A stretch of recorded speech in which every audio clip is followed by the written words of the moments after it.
তো আজকের এই ভিডিও থেকে তোমাদের ক্লাস 9-এর অঙ্ক বইয়ের যে প্রথম চ্যাপ্টার অর্থাৎ বাস্তব সংখ্যা বা রিয়েল নাম্বার, তো সেটা আমি শুরু করতে চলেছি এই ভিডিও থেকে। তো এই চ্যানেলে তোমাদের যে WB লার্নিং স্টুডিও, এই চ্যানেলটিতে তোমরা শুধু ক্লাস 9 নয়, ক্লাস 7, 8, 9, 10 প্রত্যেকটা ক্লাসের অঙ্কের সলিউশন তোমরা এখানে পেয়ে যাবে, যেখানে প্রত্যেকটা চ্যাপ্টারে প্রথমে আগে তোমাদের কনসেপ্ট, ঠিক আছে, এবং কী কী এখানে ফর্মুলা আমাদের ইউজ হবে, এবং ফর্মুলা ছাড়াও আমরা কীভাবে ডাইরেক্ট করতে পারবো, ঠিক আছে, এবং তার সাথে সাথে তোমাদের যে সমস্ত কোষে দেখির অঙ্কগুলো থাকবে সেগুলোর একদম স্টেপ বাই স্টেপ সলিউশন তোমরা এখান থেকে পেয়ে যাবে। তো তার জন্য একটা কাজই করতে হবে, চ্যানেলটিকে সাবস্ক্রাইব করতে হবে এই ধরনের ভিডিও পাওয়ার জন্য। এবং তোমাদের ক্লাস 9-এর জন্য বলি যে ক্লাস 9-এর একটা আলাদা প্লেলিস্ট ক্রিয়েট করা থাকবে, যেখানে তোমাদের সমস্ত অঙ্কের সলিউশন ওখানে পেয়ে যাবে এবং কনসেপ্টও ওখানে তোমরা পেয়ে যাবে, ঠিক আছে। তো আমরা আজকে আমাদের প্রথম যে চ্যাপ্টার বাস্তব সংখ্যা বা রিয়েল নাম্বার থেকে শুরু করতে চলেছি, এবং এটা হচ্ছে একদম ফ্রেশ একটা ব্যাচ। তো অবশ্যই তুমি যেমন দেখছো তেমনই তোমার কর্তব্য তোমার বন্ধু বান্ধবদের দেখানো, তাই প্রত্যেককে শেয়ার করে দাও ভিডিওটি, যাতে সবাই এর বেনিফিট পায়, ঠিক আছে। তো চলো আমাদের প্রথম চ্যাপ্টার থেকে শুরু করি। তো প্রথম চ্যাপ্টারটার নামই হচ্ছে বাস্তব সংখ্যা বা রিয়েল নাম্বার, ঠিক আছে।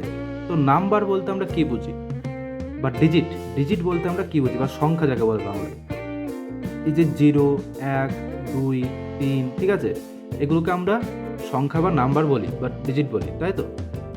এবার ধরো তোমাদের যদি বলা হয় যে এই যে 1, 2, 3, ঠিক আছে, এরকম করে হতে হতে যদি বলা হয় যে লাস্ট কত পর্যন্ত আমরা যেতে পারবো গুনতে গুনতে, তো তার সোজা এবং সহজ একটাই উত্তর যে এর কোনো সীমা নাই, ঠিক আছে।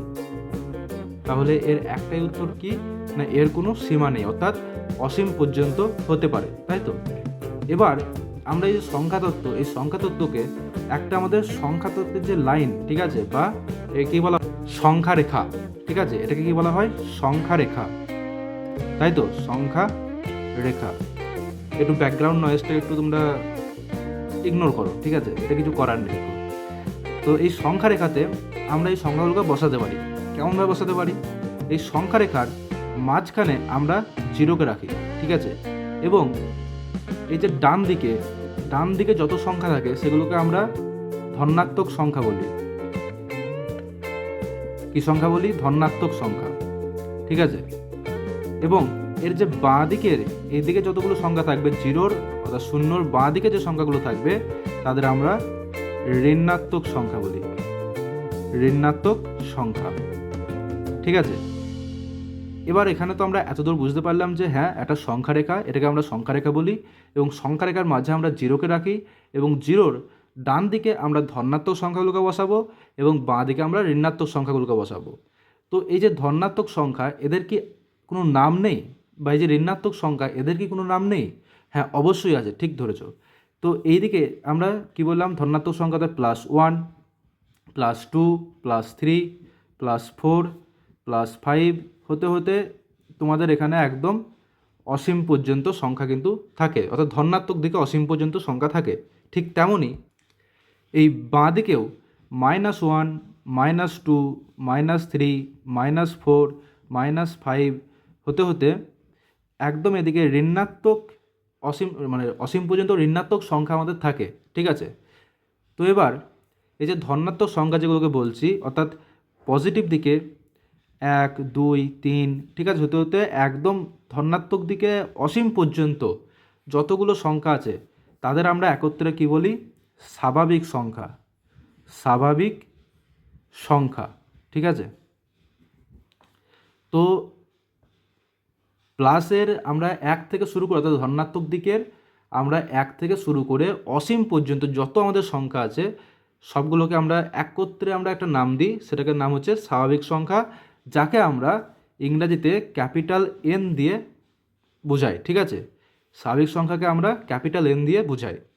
এবার তাহলে জিরোকে আমরা কোথায় রাখবো, এই ধনাত্মক সংখ্যা যেগুলো আছে অর্থাৎ স্বাভাবিক সংখ্যা বা ন্যাচারাল নাম্বার, এই ন্যাচারাল নাম্বার বা স্বাভাবিক সংখ্যার সঙ্গে যদি আমরা জিরোটাকেও লাগিয়ে দিই, অর্থাৎ 0, 1, 2, 3 হতে হতে একদম অসীম পর্যন্ত এই যে সংখ্যার সিরিজটা বা এই যে সংখ্যার রাশিটা তুমি দেখতে পাচ্ছ, এটা কি আমরা বলবো অখণ্ড সংখ্যা, অখণ্ড সংখ্যা।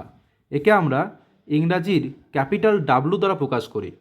কি বললাম, যে আমরা স্বাভাবিক সংখ্যাকে বা ন্যাচারাল নাম্বারকে আমরা ধনাত্মক দিকের 1 থেকে শুরু করে অসীম পর্যন্ত যত সংখ্যা আছে, +1 থেকে +2 +3 +4 হতে হতে অসীমের যত সংখ্যা আছে সমস্তটাকে নিয়ে আমরা কি বলছি, স্বাভাবিক সংখ্যা, যাকে আমরা ইংরাজিতে ক্যাপিটাল এন দ্বারা প্রকাশ করি। ঠিক তেমনই এই যে ধনাত্মক সংখ্যা অর্থাৎ যে স্বাভাবিক সংখ্যা, এই স্বাভাবিক সংখ্যার সঙ্গে যদি আমরা জিরোটাকেও অ্যাড করে দিই, তাহলে আমরা যে সংখ্যা মানে যে সংখ্যাগুলো পাবো তাদের একত্রে আমরা বলবো কি না, অখণ্ড সংখ্যা বা হোল নাম্বার, যাকে আমরা ইংরেজিতে ক্যাপিটাল ডাব্লু দ্বারা প্রকাশ করি। তো এবার আমরা পজিটিভ দিকের কথা বললাম, জিরোর কথাও আমরা বললাম, ঠিক আছে। এবার আমাদের পড়ে থাকছে কি না, এই যে ঋণাত্মক দিকে যে সংখ্যাগুলো পড়ে থাকছে, অর্থাৎ -1 -2 -3 -4 মাইনাসে একদম অসীম পর্যন্ত যে সংখ্যাগুলো আমাদের পড়ে আছে, তো সেই সংখ্যাগুলোকে আমরা এবার কি বলবো।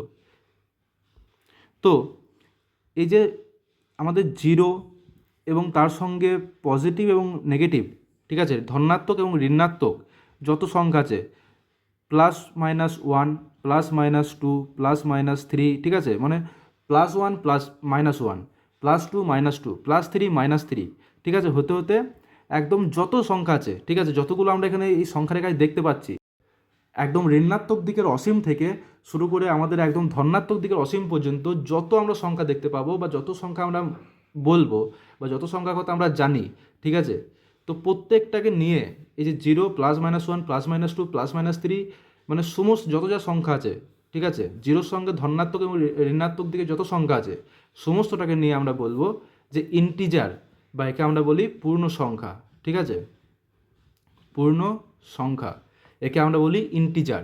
এবার এই পূর্ণ সংখ্যাকে আমরা দুটো ভাগে ভাগ করি। পূর্ণ সংখ্যাকে আমরা পূর্ণ সংখ্যা পূর্ণ সংখ্যাকে আমরা আবার দুটো ভাগে ভাগ করি। কি কি ভাগ? একটা হচ্ছে যে ধনাত্মক পূর্ণ সংখ্যা, ধনাত্মক পূর্ণ সংখ্যা, তাই তো, আর আরেকটা কি আছে, ঋণাত্মক পূর্ণ সংখ্যা, ঋণাত্মক পূর্ণ সংখ্যা। ধনাত্মক পূর্ণ সংখ্যা কোনগুলো? +1 +2 +3 +4 +5, মানে যত ধনাত্মক দিকে সংখ্যা আছে সবগুলো হচ্ছে যে ধনাত্মক পূর্ণ সংখ্যার মধ্যে পড়ে, ঠিক আছে। তো ধনাত্মক পূর্ণ সংখ্যা বলতে কি বোঝায় না, +1 থেকে শুরু করে যত ধনাত্মক সংখ্যা আছে সবই হচ্ছে ধনাত্মক পূর্ণ সংখ্যা। আর ঋণাত্মক পূর্ণ সংখ্যা কি, যে -1 -2 -3 -4 যত মাইনাসে যে সংখ্যাগুলো আছে, অর্থাৎ যত ঋণাত্মক দিকে যে সংখ্যাগুলো আছে, ঠিক আছে, তো সমস্তটাকে নিয়ে হচ্ছে যে ঋণাত্মক পূর্ণ সংখ্যা। ক্লিয়ার? তো এবার একটা কোশ্চেন, যে আমরা সংখ্যা রেখায় যে জিরোটা দেখলাম, ঠিক আছে, জিরো এবং তার সাথে ধনাত্মক পূর্ণ সংখ্যা এবং ঋণাত্মক পূর্ণ সংখ্যা নিয়ে হচ্ছে আমাদের টোটাল পূর্ণ সংখ্যা। তো এখানে আমরা জিরোটাকে কি বলবো? এই যে জিরোটা আমাদের ধনাত্মকও নয় ঋণাত্মকও নয়, ঠিক আছে, এটা ধনাত্মক বা ঋণাত্মক পূর্ণ সংখ্যার মধ্যে কোনোটিই নয়, পূর্ণ সংখ্যা নয়, ঠিক আছে। এই জিরোটা হচ্ছে আমাদের ধনাত্মক বা ঋণাত্মক কোনো পূর্ণ সংখ্যাই নয়। ক্লিয়ার?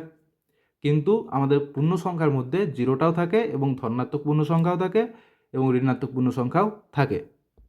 এবার আসি যে আমরা যে প্রথমে যে স্বাভাবিক সংখ্যা বা ন্যাচারাল নাম্বার পড়লাম, তো যদি আমরা দুটো স্বাভাবিক সংখ্যা ধরে নিই, একটা ধরলাম যে 3 আর একটা ধরলাম 4, ঠিক আছে, এই যে দুটো আমরা স্বাভাবিক সংখ্যা নিলাম, এই দুটো হচ্ছে আমাদের কি, স্বাভাবিক সংখ্যা, ঠিক আছে, তাই তো, 3 এবং 4 দুটো স্বাভাবিক সংখ্যা নিলাম। এবার যদি বলা হয় যে দুটো স্বাভাবিক সংখ্যা যদি আমরা যোগ করি, তাহলে আমরা কী ধরনের সংখ্যা পাবো? একটা স্বাভাবিক সংখ্যা 3 প্লাস আরেকটি স্বাভাবিক সংখ্যা 4, এদের যোগ করলে 7 পাবো। তো 7 কি, 7টা হচ্ছে আমাদের স্বাভাবিক সংখ্যা, ঠিক আছে, এটা স্বাভাবিক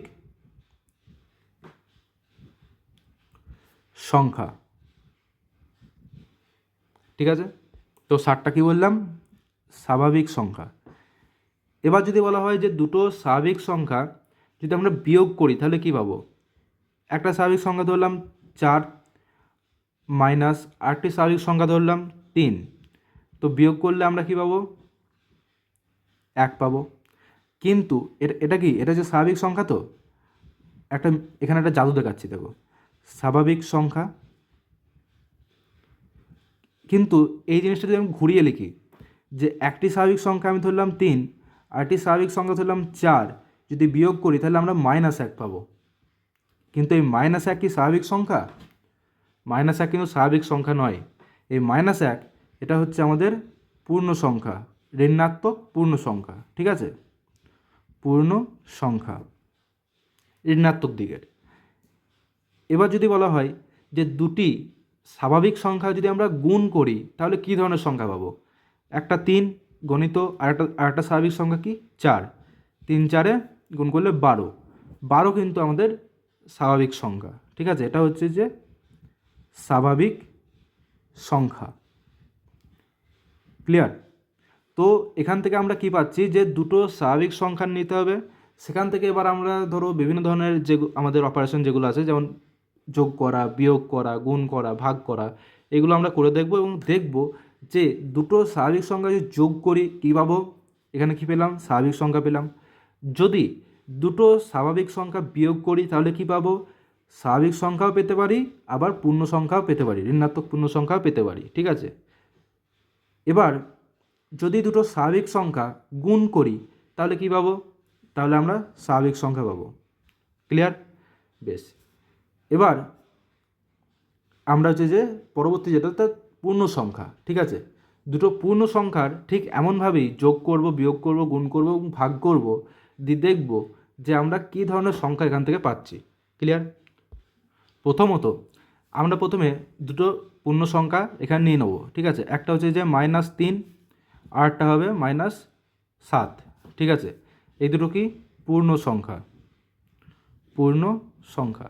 এবার যদি এই দুটো পূর্ণ সংখ্যা আমরা যোগ করি, ফার্স্টে -3 যোগ -7, ঠিক আছে?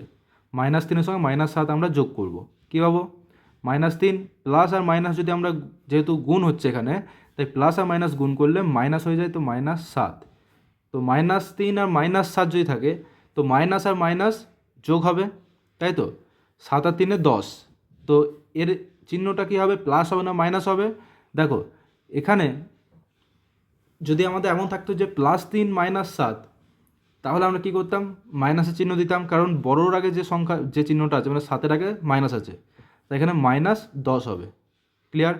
এবার আমরা দুটো পূর্ণ সংখ্যা গুণ করব, -3 গণিত -7, যে গুণ করি 21 হবে, আর মাইনাস গুণ করলে কি হয়? যোগ হয়ে যাবে, তো প্লাস হয়ে যাবে, +21। এটাও কিন্তু একটা পূর্ণ সংখ্যা। -10 এটাও একটা পূর্ণ সংখ্যা, ঠিক আছে? এবার আমরা দুটোকে বিয়োগ করব, -3 -7, তো এখানে কি হবে? -3 মাইনাসে গুণ করলে প্লাস হয়ে যাবে, +7।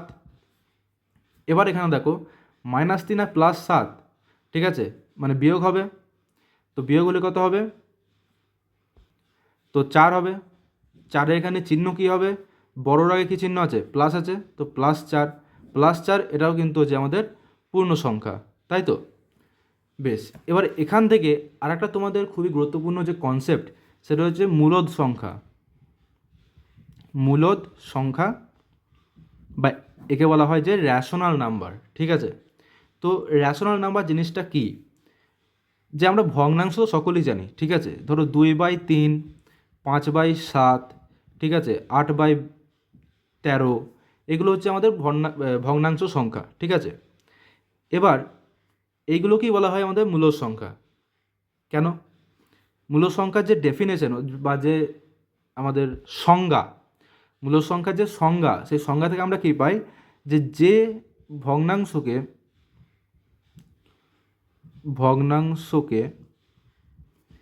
p/q আকারে লেখা যায়, এবং এখানে কি হতে হবে না, p ও q পূর্ণ সংখ্যা হতে হবে, পূর্ণ সংখ্যা হতে হবে, ও কিউ এর মান কখনোই 0 হওয়া যাবে না, O Q not equal to 0। অর্থাৎ যে সংখ্যাকে আমরা p/q আকারে লিখতে পারবো, এবং p এবং কিউকে পূর্ণ সংখ্যা হতে হবে, এবং তার সাথে সাথে এই কিউটাকে, এই যে কিউটাকে আমাদের শূন্য হলে হবে না। কেন হবে না সেটা আমি বলছি। দেখো একটা আমি এখানে সংখ্যা নিলাম 2/3, এখানে 2টা হচ্ছে আমাদের p, 3টা হচ্ছে আমাদের q, কিউ, ঠিক আছে। অর্থাৎ লবটা হচ্ছে 2 আর হরটা হচ্ছে 3।